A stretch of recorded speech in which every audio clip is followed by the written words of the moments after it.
পড়েছিল। এই হচ্ছে সেই স্থান যেখানে মায়ের পায়ের বুড়ো আঙুল পড়েছিল।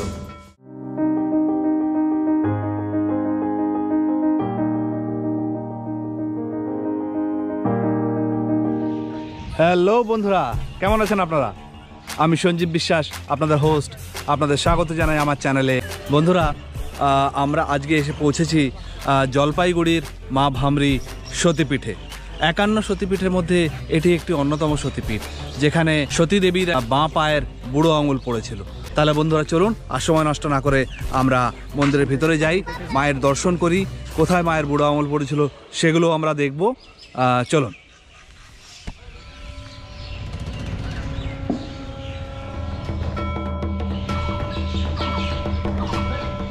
এটা হচ্ছে মায়ের মন্দিরে ঢোকার এন্ট্রেন্স।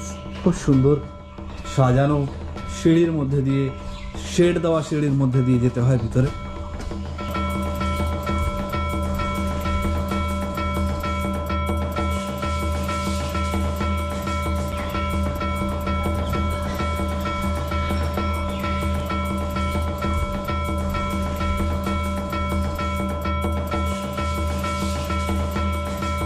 এটাই হচ্ছে মা ভামরি দেবীর মূর্তি।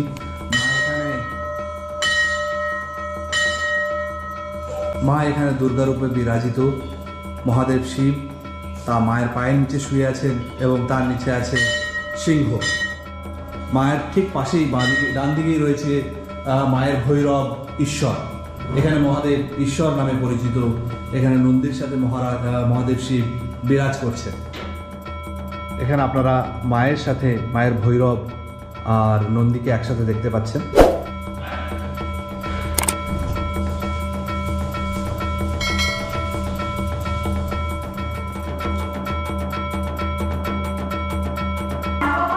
আর এটাই হচ্ছে সেই জায়গা যেখানে মায়ের বাঁ পায়ের বুড়ো আঙুল পড়েছিল। এই হচ্ছে সেই স্থান। এইখানে সবসময় সবাই ঢুকতে পারে না। আজকে আমরা মন্দিরে এসেছি একদম সকালে।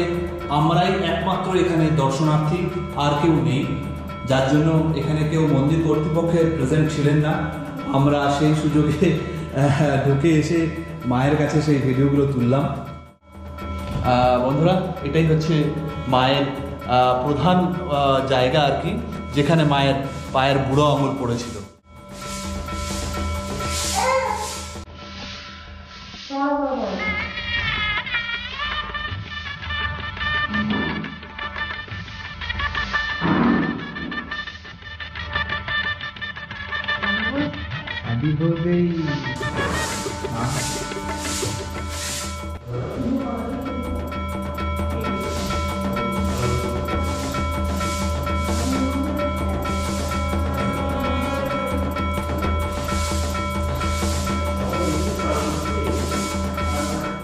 বন্ধুরা, আপনাদের সকলকে একটু জানাই এই সতীপীঠের ইতিবৃত্তান্ত। সেটা হচ্ছে যে ব্রহ্মপুত্র দক্ষ রাজার কন্যা ছিলেন মা সতী দেবী। তো মা সতী দেবী মহাদেব শিবকে খুব পছন্দ করতেন, কিন্তু যেহেতু মহাদেব শিব শ্মশানে থাকতেন এবং ছাই ভস্য মাখতেন, সেই কারণে দক্ষ রাজার একদম পছন্দ ছিল না মহাদেব শিব। তো সতী দেবী এক প্রকার জোর করেই মহাদেব শিবের সাথে বিবাহ করেন, কিন্তু সেই বিবাহতে দক্ষ রাজা সন্তুষ্ট হননি এবং উনি সতী দেবী এবং মহাদেব শিবের উপরে ক্ষুব্ধ ছিলেন। তাই কোনো কিছুতেই দক্ষ রাজা ওনাদেরকে আমন্ত্রণ করতেন না। তো সেই কারণেই মহারাজা দক্ষ একসময় এক মহাযজ্ঞের আয়োজন করেছিলেন, যে যজ্ঞতে স্বর্গ মর্ত পাতাল থেকে সমস্ত দেব দেবীরা, মহামানবরা দক্ষযজ্ঞে নিমন্ত্রিত ছিল, কিন্তু একমাত্র মহাদেব শিব এবং মা সতী দেবী সেই যজ্ঞে আমন্ত্রিত ছিল না। তো সেই কারণেই সতী দেবী আর কি মহাদেব শিবকে অনুরোধ করেন সেই যজ্ঞে নিয়ে যাওয়ার জন্য। কিন্তু মহাদেব শিব আগে থেকেই জানতেন যে এই যজ্ঞে যদি যায় তাহলে সতী দেবীর দেহ আত্মহুতি দেবেন, সেটা মহাদেব শিব আগে থেকেই জানতেন। কিন্তু যখন তিনি বাধা দেন সতী দেবীকে, তখন সতী দেবী তার 10টি রূপ দেখিয়ে মহাদেব শিবকে বলেন যে আমি দেবী সতী, আমাকে বাধা দেবে কে? কিন্তু সেই কথায় মহাদেব শিব রাজি না হয়ে তখন তিনি ওনাকে সম্মতি দেন যে না, ঠিক আছে, তুমি যাও। কিন্তু যথারীতি ওই দক্ষযজ্ঞে যাবার পর যখন দক্ষ রাজা মহাদেব শিবের অসম্মান করতে থাকেন, স্বামীর অসম্মান সহ্য করতে না পেরে সতীদেবী সেই দক্ষযজ্ঞেই নিজের আত্মাহুতি দেন। মহাদেব শিব তখন সতীদেবী সেই দেহ নিয়ে তাণ্ডব নৃত্য করেন স্বর্গমর্ত পাতালে, এবং সারা পৃথিবী সারা সৃষ্টি তখন রসাতলে চলে গিয়েছিল ধ্বংসের জন্য। সেই কারণে মহাদেব বিষ্ণু তখন দেখেন যে একমাত্র শিবের কাঁধ থেকে, মহাদেব শিবের কাঁধ থেকে যদি আমরা সতীদেবীর দেহটাকে নামাতে না পারি, তাহলে এই তাণ্ডব নৃত্য শেষ হবে না, বন্ধ হবে না। তখন সুদর্শন চক্র দিয়ে মহাদেব বিষ্ণু সতীদেবীর শরীরকে 51টি খণ্ডে বিভক্ত করেন, এবং এই 51টি খণ্ড পৃথিবীর বিভিন্ন জায়গায় পতিত হয়, এবং পতিত হওয়ার পর সেই প্রত্যেকটা জায়গায় এই খণ্ডগুলো এক একটি প্রস্তর খণ্ডে পরিণত হয়, এবং সেই প্রস্তর খণ্ডে পরিণত হবার পর ওই এক একটি জায়গা মহাসতীপীঠ রূপে প্রতিষ্ঠিত হয়। তো আমাদের পৃথিবীতে 51টা সতীপীঠ আছে, আমাদের পশ্চিমবঙ্গে 13টি সতীপীঠ আছে। পশ্চিমবঙ্গে 13টি সতীপীঠের মধ্যে এটি হচ্ছে 51তম সতীপীঠ, যেখানে দেবীর বাঁ পায়ের বুড়ো আঙুল পড়েছিল। তো সেই কারণেই ভামরী দেবী সতীপীঠ হচ্ছে 51 সতীপীঠের এক অন্যতম এবং জাগ্রত সতীপীঠ। বন্ধুরা, এটা হচ্ছে মন্দিরের ভিতরেই বেশ কিছু দেবদেবীর মূর্তি রয়েছে, যেগুলো আমি আপনাদের দেখাচ্ছি।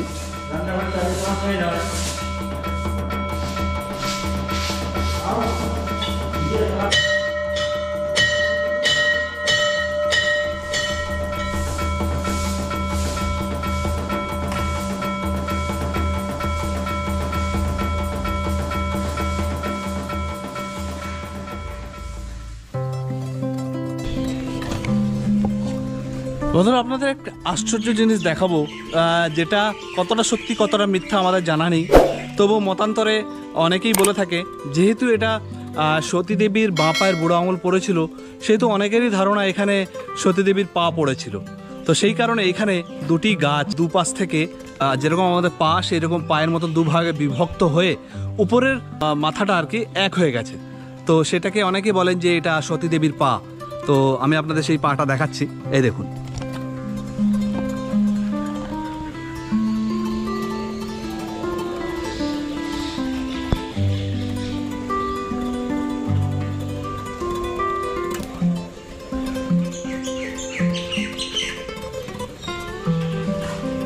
এই দুটো কাণ্ড সম্পূর্ণ আলাদা, কিন্তু এই দুটো কাণ্ডই উপরে উঠে গিয়ে একটি গাছে পরিণত হয়েছে, এবং গাছটি হচ্ছে বট গাছ।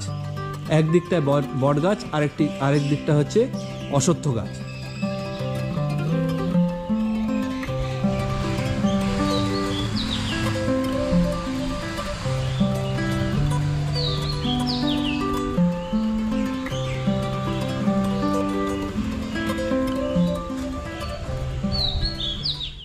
তো বন্ধুরা, এইরকম নতুন নতুন ভিডিওর রেগুলার আপডেট পেতে চ্যানেলটাকে সাবস্ক্রাইব করে পাশে থাকা বেল আইকন বাটনটিকে প্রেস করতে একদম ভুলবেন না।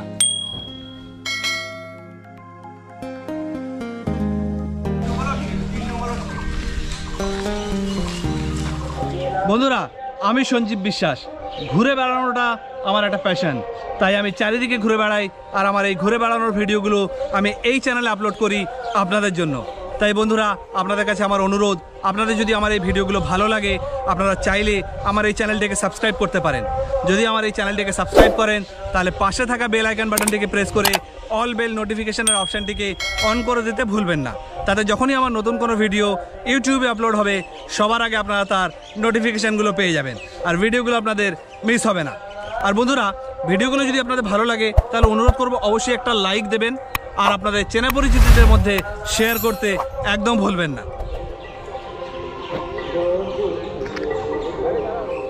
বন্ধুরা, তাহলে আজকের মতন এখানেই বিদায়। আবার দেখা হবে নেক্সট এপিসোডে। মুর্শিদাবাদে আরেকটি মহাসতীপীঠ আছে, যেটা হচ্ছে কিরিটেশ্বরী মহাসতীপীঠ। তো সেই কিরিটেশ্বরী মহাসতীপীঠের ভিডিও আমরা নিয়ে আসবো আপনাদের জন্য। সঙ্গে থাকবেন। ধন্যবাদ বন্ধুরা।